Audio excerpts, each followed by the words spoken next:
Hello friends, स्वागत है मेरी न्यू वीडियो में। आज के इस वीडियो में हम लोग डिस्कस करने वाले हैं relation between physical quantity using dimension analysis. कि हम डायमेंशन एनालिसिस की मदद से किसी भी कोई भी जैसे फिजिकल क्वांटिटीज होती हैं उनके बीच में हम रिलेशन फाइंड आउट कैसे करेंगे, कैसे हो सकते हैं। आज हम इस वीडियो में जानने वाले हैं कि हम उनकी डायमेंशन एनालिसिस की मदद से कैसे रिलेशन फाइंड आउट कर सकते हैं। तो आओ इसको जानते हैं। तो सपोज अब हमें, जैसे मैं एग्जांपल लूँ आपका एफ का ले लूँ, फोर्स का। मैं फोर्स का आपको अगर एग्जांपल लूँ तो फोर्स जो होता है वो किस किस चीज़ पर डिपेंड होता है। अगर मैं फोर्स देखूँ, अभी आप फॉर्मूला भूल जाओ क्या है उसका, फॉर्मूला जो होता है उसको आप भूल जाओ। अभी सिंपली आप याद रखो फोर्स का होता क्या है, फोर्स किस किस पर डिपेंड करता है। तो एक हमारा जो फोर्स होता है वो मास पे डिपेंड करता है, और एक हमारा जो फोर्स होता है वो एक्सेलरेशन पे डिपेंड करता है। इन दोनों चीज़ों पे हमारा जो फोर्स होता है वो डिपेंड करता है नहीं करता। लेकिन अब की बार हमको इसको इतना पता होता है इन क्वेश्चनों में कि हाँ ये फोर्स इन पर डिपेंड करता है, लेकिन ये नहीं पता होता कि इनका रिलेशन आपस में क्या होता है। क्या पता फोर्स इक्वल्स टू में एम इंटू में होता हो, क्या पता फोर्स इक्वल्स टू में एम बाय ए होता हो, हमें ये नहीं मालूम, बिल्कुल भी नहीं मालूम। तो हमें इसी डायमेंशन एनालिसिस की मदद से फाइंड आउट करना है कि इनके बीच का आपस में रिलेशन क्या है। तो आज हम वो फाइंड आउट करने वाले हैं। तो पहले समझो इसके क्वेश्चंस कैसे आते हैं। तो एग्जाम में ना, चलो मैं फोर्स का एग्जांपल ले लेता हूँ, आपके आगे मैंने फोर्स लिखा, तो इसी का एग्जांपल ले लेते हैं। तो सपोज यूँ लिखा आता है एग्जाम में, फोर्स ऐसे आएगा, डिपेंड अपॉन, आपको कुछ भी दिया जाएगा, कोई पार्टिकल दे देंगे, कुछ भी सब्सटेंस दे देंगे, कोई भी दे देंगे, अब फोर्स होना बॉक्स कुछ भी दे देंगे। तो फोर्स हम बाकी वो अलग बात है, लेकिन ऐसे आता है फोर्स डिपेंड अपॉन, उसके बाद चीज़ें लिखी आती है जैसे कि किस किस चीज़ पर डिपेंड होता है वो। तो यहाँ पे फोर्स आता है मास, उसके बाद आता है फोर्स दूसरी चीज़ पर किसी डिपेंड है, एक्सेलरेशन। ये हमें बताई गई है किस चीज़ पर डिपेंड है, हमें ये नहीं पता कि इनके बीच का रिलेशन क्या आपस में मल्टीप्लाई में होंगे, डिवाइडिंग में होंगे, कैसे होंगे। अब वो फाइंड आउट करना है हमको, ठीक है। तो देखो अब सिंपली इसको करते कैसे, प्रोसीजर समझो पूरा। प्रोसीजर जैसे समझ जाओगे वैसे वैसे आपको क्वेश्चन आने लग जाएगा। अब हमें सबसे पहले चीज़ें लिख लेनी है कि क्या क्या है। फोर्स है वो क्या नाम है, किस पर डिपेंड करता है, मास के ऊपर। लेकिन हमें ये नहीं पता कि ये फोर्स मास पे किस तरह से रिलेशन करता है। क्या पता ये इनवर्स में हो, क्या पता है डायरेक्टली प्रोपोर्शनल हो, क्या पता है इसका स्क्वायर हो, क्यूब हो, वो हमें कुछ नहीं पता फिलहाल के लिए। तो इसका फिलहाल हम लेते हैं इसको एक्स यूनिट कर लेते हैं, ठीक है। सैम्पली वैसे ही हमें नेक्स्ट करना है डायरेक्टली प्रोपोर्शनल ए, एक्सेलरेशन। इसका भी हमें पावर नहीं पता कि ये माइनस में जाएगी ऊपर प्लस में जाएगी, पावर नहीं पता हमको, क्या पता स्क्वायर हो क्यूब हो। तो इसको ले लो वाई, क्योंकि कुछ भी हो सकता है भाई, क्या पता इन दोनों की पावर अलग हो। तो हम यहाँ पे ले लेते हैं वाई। अगर और भी चीज़ें होती, सपोज यहाँ दो चीज़ें दे रखी है, अगर और भी चीज़ें आती ना तो आप ज़्यादातर ले सकते हो, एक्स वाई जेड ले सकते हो, ए बी सी डी, काफ़ी सारे कुछ भी आप ले सकते हो, वो आप पे डिपेंड करता है क्वेश्चन कैसे आता है। अब समझो, अब ये दोनों इस पर डिपेंड करते हैं। अब सिंपली इसको ऐसे आप लिख सकते हैं, एफ जो डिपेंड करता है वो एम एक्स पे करता है और ए वाई पे करता है नहीं करता। अब क्या नाम है, ये हमारा एक्स, ये हमारा एफ हो गया। कांस्टेंट ये हमारा है, कांस्टेंट का साइन होता है, इसे हटाओगे मतलब ये हमारा प्रोपोर्शनल का साइन होता है, कांस्टेंट प्रोपोर्शनल हटाओगे तो कांस्टेंट आता है, तो कांस्टेंट लिख दिया हमने के। ये होता है हमारा एम एक्स और ये हमारा ए वाई। अब सिंपली पता है हमें करना क्या है, हमें इनके जो डायमेंशन है ना वो एक दूसरे से मैच आउट करने हैं। अगर वो मैच आउट हो जाते हैं तो सिंपली हो जाता है हमारे। लेकिन एक बात का ध्यान रखना, इसमें जो हर बार हमारा कांस्टेंट आता है ना, कांस्टेंट, वो हमेशा आपको वो डायमेंशन लेस लेकर चलना है, ठीक है। डायमेंशन लेस लेकर चलना है आपको हमेशा अपना कांस्टेंट, इस बात का ध्यान रखना, ठीक है। वरना मिस्टेक करोगे आगे भारी मिस्टेक हो जाएगी, क्वेश्चन में गड़बड़ हो जाएगी। यहाँ पे आपको ऑलवेज हमारा जो के है वो कांस्टेंट लेकर चलना है। तो हमने के कांस्टेंट ले लिया, तो मतलब इसका कोई डायमेंशन नहीं होगा। अब आपको क्या करना है, इनका लिखना है डायमेंशन। फोर्स का डायमेंशन क्या होता है, फोर्स का डायमेंशन होता है M L T minus to.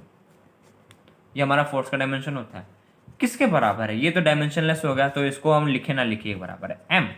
M का डायमेंशन क्या होता है, एम का मतलब 1 और ये हमारा हो जाता है एक्स, ठीक है। इतना समझ आ गया। अब देखो, अब हमने ये ले लिया एल और टी, जो कि होता है हमारा इसका एक्सेलरेशन का, ये होता है हमारा -2 और ये होता है हमारा ए। मतलब सॉरी, ये हमारा ए लिख दिया मैंने, ये होता है हमारा वाई। इतना समझ आ गया। अब समझो क्या करना है अगला स्टेप। यहाँ पे तो कुछ भी पावर नहीं, हमें ये तो हमको इस सोर्स की मदद से निकालना है, मतलब फोर्स की मदद से सब कुछ निकालना है। अब पता है क्या करना है, जो बाहर पावर लिखी हुई है ना उनको इन सबसे मल्टीप्लाई कर देना है, मतलब अंदर की तरफ अंदर की पावर से मल्टीप्लाई कर देना है। ठीक है, अब सपोज ये एम है, एम को बाहर की पावर से मल्टीप्लाई करोगे, वन है बाहर, मतलब एम की पावर वन है, तो एक्स से मल्टीप्लाई करोगे तो एम की पावर एक्स हो जाती है। सिंपल सा था। अब एल है, एल को वाई से करो, पावर वन है तो एल की पावर वाई हो जाएगी। अब टी है, टी के हमारा क्या आ सकता है, टी के हमारे में पावर -2 है, तो हो जाएगा इसमें -2y। सिंपल सा, कोई आपत्ति कुछ नहीं आना चाहिए। अब देखो, अब सिंपली जो एक एक कॉमन पावर्स के ना वो लिख लो साथ में। अब हमारे पास ये है, अब इनको साथ में लिख लो। तो साथ में कैसे लिखोगे, मतलब m को लिख लो x में ऐसे, l को लिख लो y और t को लिख लो ऐसे। इतना समझ आ गया। अब करना है सिंपली कंपेयर, मतलब m को m से कंपेयर करो, y को y से कंपेयर करो और t को t से कंपेयर करो, क्योंकि हमारे में डायमेंशन दोनों तरफ की सेम होनी चाहिए। मतलब जितना यहाँ पे मास का पावर होगा उतना यहाँ भी होना चाहिए, जितना l का पावर यहाँ होना चाहिए उतना यहाँ होना चाहिए। तो सिंपली ये हमारे पास होना चाहिए क्वांटिटी। तो आओ समझो इस चीज़ को। अब हम ले लेते हैं यहाँ पे m, सबसे पहले ले लेते हैं m। तो यहाँ m की पावर 1 है, यहाँ m की पावर x है। तो इससे क्या पता चला कि हमारा जो x है वो क्या है, 1। इतना समझ आ गया। अब ले लो l, l की पावर यहाँ 1 है, l की पावर यहाँ y है। तो इससे क्या पता चला कि l की पावर मतलब y की पावर यहाँ पे क्या है, 1। आगे समझ। तो हमें क्या चाहिए था, हमें ऊपर पावर ही तो चाहिए थे कि इनका रिलेशन क्या है, और वो पावर से इनका रिलेशन मिल गया। अब फाइनली देखो क्या मिला हमको, कि जो f है कि कांस्टेंट है, क्या नाम है इसका, जो m है x की पावर 1 और a की पावर 1 ये है। तो सिंपली यही क्वेश्चन था। अब जो कभी कभी होता है क्वेश्चन में होता है क्या, जो कांस्टेंट होता है ना इनकी वैल्यू दे दी जाती है एग्जाम में, कि बता दिया जाता है कि डिपेंड करता है कांस्टेंट की वैल्यू ये है। कभी कभी टीचर्स नहीं बताते, क्वेश्चन में नहीं बताते, तो कांस्टेंट को आपको ऐसे ही रखना है। अगर आपको मालूम है कांस्टेंट की वैल्यू क्या है तो सिंपली आप लिख सकते हो। जैसे मुझे मालूम है फोर्स में m, फोर्स का फॉर्मूला m ही होता है, कुछ ज़्यादा फॉर्मूला होता नहीं, m a ही होता है फोर्स का फॉर्मूला, तो कांस्टेंट उसमें 1 हो जाता है, तो इसको मैं यहाँ 1 लिख दूंगा। तो सिंपली यहाँ हमारे पास फोर्स का फॉर्मूला निकल गया कि फोर्स का फॉर्मूला क्या होता है, वो होता है ma। सिंपल सा, कोई डाउट इसमें, कोई डाउट नहीं आना चाहिए। काफ़ी सिंपल भाई, बिल्कुल सिंपल तरीके से आपको समझा दिया कि भाई फोर्स का फॉर्मूला ये होता है और ऐसे ऐसे आप इसको लिख सकते हो। तो सिंपली ये होता है एक चीज़, डायमेंशन मतलब रिलेशन निकालना फिजिकल क्वांटिटी के बीच में। मतलब हमने क्या नाम है फिजिकल, मतलब ये डायमेंशन है ना, डायमेंशन एनालिसिस से हमने इन फिजिकल क्वांटिटी का वो निकाल दिया रिलेशन, कि इनके बीच में क्या रिलेशन है, मतलब इन दोनों का मल्टीपल f के बराबर होगा। ये हमने रिलेशन निकाल दिया इन चीज़ों का। तो सिंपली यही था, इससे ज़्यादा कुछ भी नहीं था इस चित्र में। मतलब इसमें रिलेशंस में और कुछ नहीं, इससे ज़्यादा आपको मतलब कोई पूछेगा भी नहीं और कुछ भी नहीं आएगा। ठीक है, इतना समझ आ गया, कोई डाउट नहीं आना चाहिए इस चीज़ में। अब समझो, अब मैं एक क्वेश्चन और कराता हूँ और उससे आपको एक और चीज़ समझाता हूँ, नई चीज़ समझोगे एक और इसी क्वेश्चन से रिलेटेड। वो चीज़ मैंने इसमें इंक्लूड नहीं करी क्योंकि आपको थोड़ी मतलब कंफ्यूजन हो सकती है उस चीज़ को लेकर, तो मैंने आपको वो इसमें नहीं समझाई। बाकी अभी मैं समझा देता हूँ आपको, अच्छे से समझना भी। देखो अब की बार हम क्वेश्चन में, देखो अब की बार हम ले लेते हैं, अब की बार हम क्वेश्चन में ले लेते हैं सेंट्रीपिटल फोर्स। ठीक है, सेंट्रीपिटल फोर्स मतलब लेंगे तो फोर्स ही, लेकिन लेंगे सेंट्रीपिटल फोर्स, जिसको डिनोट करते हैं एफ से। तो ये डिपेंड करता है हमारे, ये जो डिपेंड करता है ये करता है 3 चीज़ों पर डिपेंड। हमारा पहला तो मास पे, ठीक है, दूसरा रेडियस पे, और हमारा तीसरा जो डिपेंड करता है वो करता है वेलोसिटी पे। ठीक है, ये इन 3 चीज़ों पे चलो डिपेंड करता है, इतना हमने मान लिया कि हाँ चलो भैया ये चीज़ों पे डिपेंड करता है। अब हमें इनका निकालना है रिलेशन, जो कि मैंने आपको बताया था कि कैसे निकालना है। सबसे पहले लिखना है हमें फोर्स किस पे डिपेंड करता है, हमारे पे मास पे, और हमें इसका क्या लिखना है, फिलहाल इसका हम एक्स मान लेते हैं। ठीक है, सिंपल था इतना, इसका हम x मान लेते हैं फिलहाल। और अब हमारे पास क्या है, अब हमारे पास फोर्स है, साथ में क्या है, रेडियस, रेडियस का मान लो y, एफ किस पे डिपेंड करता है, वेलोसिटी पे, इसका मान लो z। ठीक है, इतना समझ आ गया। अब मैंने आपको क्या बताया था कि इन सबको आप लिख लो साथ में, m x r y v z, ऐसे साथ में लिख लो। अब मैंने बताया था आपको ये होता है प्रोपोर्शनल का साइन, प्रोपोर्शनल का साइन हटाते हैं तो आता है कांस्टेंट जो आता है एम। तो बाकी सारी चीज़ें ऐसे करके हम सेम टू सेम लिख सकते हैं। अब मैंने आपको ये भी बताया था कि ये जो हमारा कांस्टेंट आता है ये आता है डायमेंशनलेस।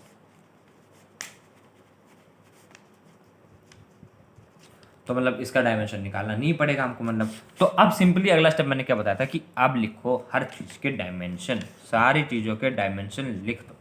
तो आओ अब डायमेंशन लिख लेते हैं हर चीज़ के कि डायमेंशन क्या निकलेगा।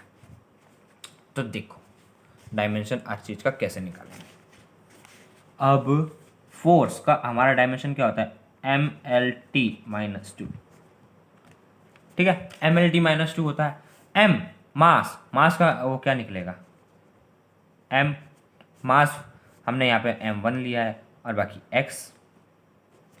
ठीक है, रेडियस, रेडियस का क्या निकलेगा, l लेंगे क्योंकि रेडियस तो 1 ही होता है ये, और इसकी पावर ले लेंगे y। बाकी हमारा वेलोसिटी, वेलोसिटी का क्या होता है l -1 और हो जाता है z, क्योंकि हमने इसकी पावर ली है z। ठीक है, इतना समझ आ गया, इसमें कोई दिक्कत नहीं आनी चाहिए ना। ठीक है, अब समझो हमारा अगला स्टेप्स कि अगला स्टेप में क्या करने वाला। अब मैंने अगला स्टेप आपको क्या बताया था इसके बाद कि इसको अंदर की पावर से कर दो मल्टीप्लाई, m को कर दो mx, l को कर दो y, और इसको भी अंदर कर दो z-2। समझ गए, इतना समझ गए। अब एक महत्वपूर्ण चीज़ जो आपको मैं समझाने वाला हूँ इस चीज़ के अंदर, वो समझो कि मैं आपको क्या समझाने वाला था। देखो एक बड़ी महत्वपूर्ण चीज़ है। अब आपको पता है क्या करना है।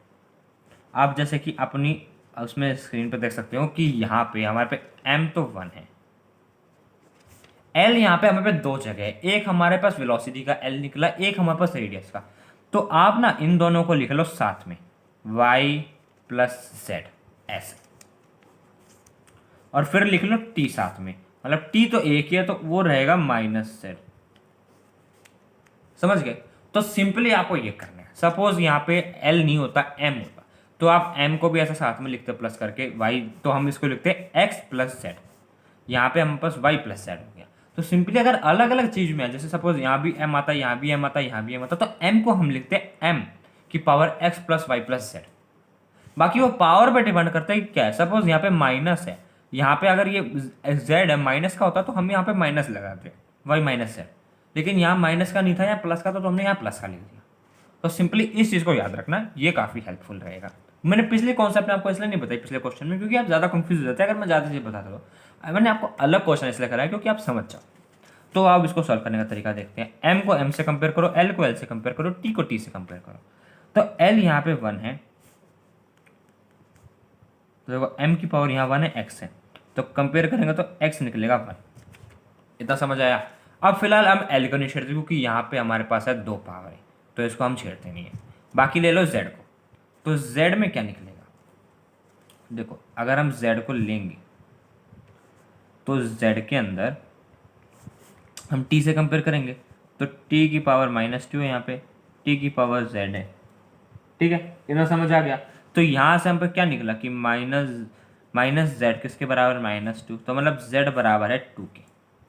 इतना समझ आ गया। अब हम पे z की वैल्यू आ गई तो हम वो यहाँ पे कर सकते हैं पुट।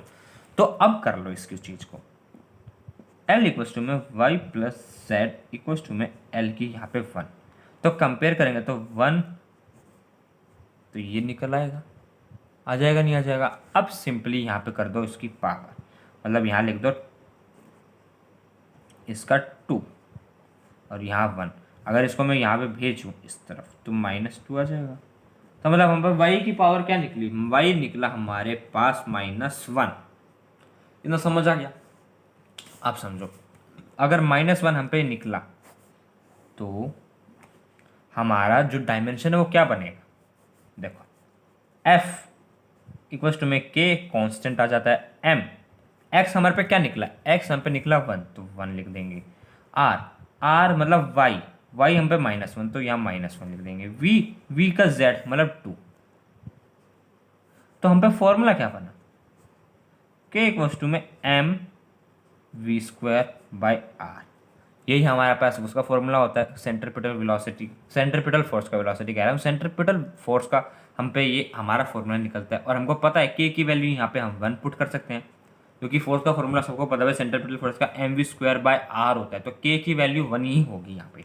तो 1 होने पे हमारे पास यहाँ पे निकल आया कि हमारा सेंट्रीपिटल फोर्स का फॉर्मूला क्या है। सिंपली कुछ नहीं करना, हमें ड्राइव करना है कि इसका रिलेशन क्या होगा इन चीज़ों का। तो simply m v square by जब आर हम इस रिलेशन में लिखते हैं इन चीज़ों को, तो ये सेंट्रीपिटल फोर्स के बराबर होता है, ठीक है, सेंट्रीपिटल फोर्स के बराबर। तो सिंपली हमें यही करना था इस चीज़ में, रिलेशन में सिर्फ ये करना है और कुछ भी नहीं करना, सिंपल सा, और कुछ नहीं है इसमें, आप कुछ भी नहीं करोगे, काफ़ी सिंपल कॉन्सेप्ट है, इतना ही है इस चीज़ के अंदर, ठीक है, समझ आ गया इतना? कोई डाउट, कोई डाउट नहीं आना चाहिए। अब इसकी समझ लो कुछ लिमिटेशन, कि कुछ इसमें लिमिटेशन भी आती है, अब उसको और समझ लो। 4 लिमिटेशन मैं आपको समझाता हूँ इसकी, ठीक है। आप वो चाहे तो कॉपी में लिख सकते हो कि लिमिटेशन क्या है।